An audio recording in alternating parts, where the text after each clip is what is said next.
ICC ने India को accommodate करने के लिए क्रिकेट की इंटेग्रिटी पे कॉम्प्रोमाइज किया है। एक बड़ी स्टोरी छपी है ये दी टेलीग्राफ जर्नल में, जो कि बहुत मशहूर एक आपको पता है कि जर्नल है, इंग्लैंड से बेस्ड है। और टिम वेगमोर ने ये आर्टिकल लिखा है। उन्होंने ये इल्जाम लगाया है इंडिया के ऊपर कि इंडिया को अकोमोडेट करने के लिए आईसीसी ने क्रिकेट की इंटेग्रिटी पर कॉम्प्रोमाइज कर दिया है। अब सवाल है सबसे पहले आप लोगों से, सवाल ये है कि क्या वाकई आपको लगता है कि इंडिया को अकोमोडेट करने के लिए आईसीसी ने जो है वो उसकी इंटेग्रिटी पे कॉम्प्रोमाइज किया है, या आपका इस पे कोई और ओपिनियन है? जो भी ओपिनियन है आपका, आप कमेंट सेक्शन में बताइएगा।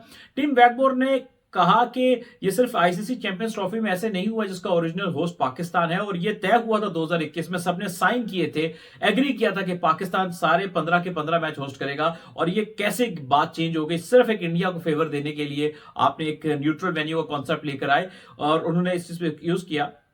साथ में इंटरेस्टिंग फैक्ट ये है कि वो ये कहते हैं कि सिर्फ बात यहां तक नहीं है, ये पिछले कुछ वर्ल्ड कप से थीम चला रहा है जहां पर इंडिया को कहीं ना कहीं फेवर दी जाती रही है, जो कि ज्यादती है बाकी क्रिकेट बोर्ड्स के साथ। उन्होंने इस पे कहा कि 2019 के वर्ल्ड कप में इंडिया की टीम को पहले 8 दिन टूर्नामेंट में कोई मैच नहीं था, क्योंकि उनको फेवर दी गई कि उनमें आईपीएल के को अभी फिनिश होना था, और आईपीएल की क्लैश की वजह से उनके जो पहला मैच था वो 8 दिन के बाद था, जब तक कि साउथ अफ्रीका अपने 3 मैचेस भी खेल चुका था। और इस तरह से ये एक गैर जरूरी तरीके से फेवर दी गई इंडिया को। फिर 2021 में वो लिखते हैं कि 2021 में के टी20 वर्ल्ड कप में लास्ट ग्रुप का जो मैच होता है वो हमेशा इंडिया को दिया गया, ताकि उनको ये फेवर मिले कि उनको उस वक्त तक पता हो कि उनको क्या नेट रन रेट चाहिए, किससे जीतना है, किस तरह से जीतना है, कितने मार्जिन से जीतना है, और उनके पास एक क्लियर पिक्चर हो। उन्होंने कहा यही पैटर्न 2022 में भी था कि 2022 में भी जो है वो उसके टी20 वर्ल्ड कप में भी इंडिया को बेनिफिट हुआ, और उसमें उनको लास्ट ग्रुप स्टेज का मैच मिला, जिसका एक फायदा यह भी था कि उनको वीकर ऑपोजिशन के साथ खेलना था, जहां पे उनको एक बार अपनी ग्रुप स्टेज में अचीवमेंट के हवाले से, क्वालिफिकेशन सिनेरियोस के हवाले से क्लैरिटी हो जाएगी। ये इल्जाम लगाते हैं टिम वेगमोर। इसके साथ 2024 के वर्ल्ड कप के हवाला देते हुए टिम वेगमोर कहते हैं कि इंडिया वाहिद टीम थी कि जिसको ये बता दिया गया था कि अगर आप सेमीफाइनल में हैं तो आपका ये गयाना जो है वो आपका वेन्यू होगा। हालांकि बाकी टीमों जितनी भी थी उनके लिए था कि उनके दो में से कोई एक वेन्यू हो सकता था। उन्होंने कहा कि ये डिस्क्रिमिनेशन क्रिकेट में, उन्होंने इल्जाम लगाया भारत के ऊपर कि ये आईसीसी जो है उनको फेवर दे रहा है पिछले काफी इवेंट से, और ये डिस्क्रिमिनेशन हो रही है क्रिकेट के अंदर। अब हम आगे बढ़ते हैं और बात करते हैं खेल के ऊपर। देखो दोस्तों, बात यह है कि मैं अब वही बात, मैं कई वीडियोस में ये बात कर चुका हूं कि प्रोज एंड कॉन्स हर चीज के होते हैं। स्पोर्ट ऐसा नहीं होता है, खेल ऐसा नहीं होता कि अगर फॉर एग्जांपल आप ज्यादा पैसे कमाते हैं, रेवेन्यू देते हैं, तो हर चीज आपकी मानी जाएगी। ऐसा नहीं होता, दुनिया के बाकी स्पोर्ट में नहीं होता, क्रिकेट में हो रहा है। That's why cricket game is struggling. It's not के एक चीज आप देखोगे, क्रिकेट की इंटेग्रिटी तो सेक्रीफाइस हो रही है। मैं इस पार्ट से बिल्कुल एग्री करता हूं टिम वैगमोर के। उसकी रीजन ये है, आप देखो, आप लोग, मैं और आप, हम लोग अपने अपने बोर्ड के नुमाइंदे नहीं हैं, हमें क्रिकेट के नुमाइंदा होना है। तो अगर एक क्रिकेट बोर्ड गलत तरह से फेवर ले रहा है, और ये इंडिया पहला मुल्क नहीं है, इससे पहले इंग्लैंड वगैरह लेते थे, लेकिन ऐसे फेवर्स बहुत कम होती थी कि आप क्लियरली इतनी डोमिनेट कर रहे हो ना। ये देखो, ये सब बात पाकिस्तान की नहीं है, ये बात और कंट्रीज के साथ भी नाइंसाफी है।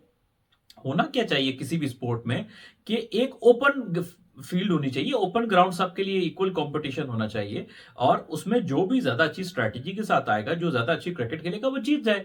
देखिए ना, आपको ये वाली जो सेटलमेंट होती है ना कि आपको एक फेवर मिलती है। अब देखो चैंपियंस ट्रॉफी में क्या है कि चैंपियंस ट्रॉफी में इवन होस्ट को भी अपने वेन्यूज का भी क्लैरिटी नहीं है कि या उसके जो किसी स्टेज पे पहुंचेगा तो उसको पाकिस्तान में खेलना है, पाकिस्तान से बाहर। लेकिन इंडिया वाइड टीम है, सारे मैच दुबई में, तो उसको पता है कि मैंने कहां खेलना है, तो उसके लिए प्रिपरेशन होगी आसान।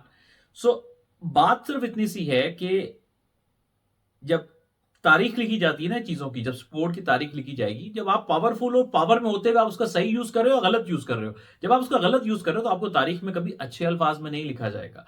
सो मेरा फिर वही पॉइंट यही होगा, India is a good team, आपके पास अच्छी टीम है, मैं हमेशा ये बात करता हूं, आपके पास प्लेयर भी अच्छे हैं, सब कुछ अच्छा है, फिर आपको इन नेगेटिव टैक्टिक्स में जाने की क्या जरूरत है कि आपको इस तरह की सेटलमेंट करवानी पड़े? अपनी गेम पे भरोसा रखो ना यार। आप मिसाल लीजिए, ऑस्ट्रेलिया के पास इवेंट है, वो कहेगा यार सबसे अच्छे वेन्यूज हमने अपने पास रखने हैं जो टूर्नामेंट में हमें फेवर मिले, तो वो फिर कंपटीशन में आप गलत तरीके से फायदा ले रहे हो ना, फिर कंपटीशन आउट हो गया। सो मेरा ख्याल है टिम वैगमोर का ये है, उन्होंने एक थीम निकाला है और ये बात सबको पता है। लेकिन हाँ, होता क्या है कि ब्रॉडकास्टर इंडिया के हैं, पैसा सारा इंडिया का है, तो लोग बात नहीं करते हैं। सो चूंकि ये जो गोरे लोग होते हैं ये बात कर देते हैं, संभव कुछ ना कुछ कर लेते हैं। तो मेरा ख्याल ये है कि बीसीसीआई को अपनी, जब आपकी क्रिकेट मजबूत है तो आई डोंट थिंक कि अगर ये नहीं भी करेंगे तो आपको फर्क नहीं पड़ेगा। तो वाई कि आपको ऐसा करने की जरूरत है? मेरा ख्याल है अननेसेसरली अपने ऊपर ब्लेम लेते हैं, तो ये करने की जरूरत नहीं है। ये मेरा ओपिनियन है, सही गलत हो सकता है, it's my take on that issue. But आपका क्या टेक है, स्पेशली टिम वैगमोर जिनका मेन एक हेडलाइन उन्होंने बनाई, एक आर्टिकल लिखा है दी टेलीग्राफ के लिए, कमेंट सेक्शन में बताइएगा।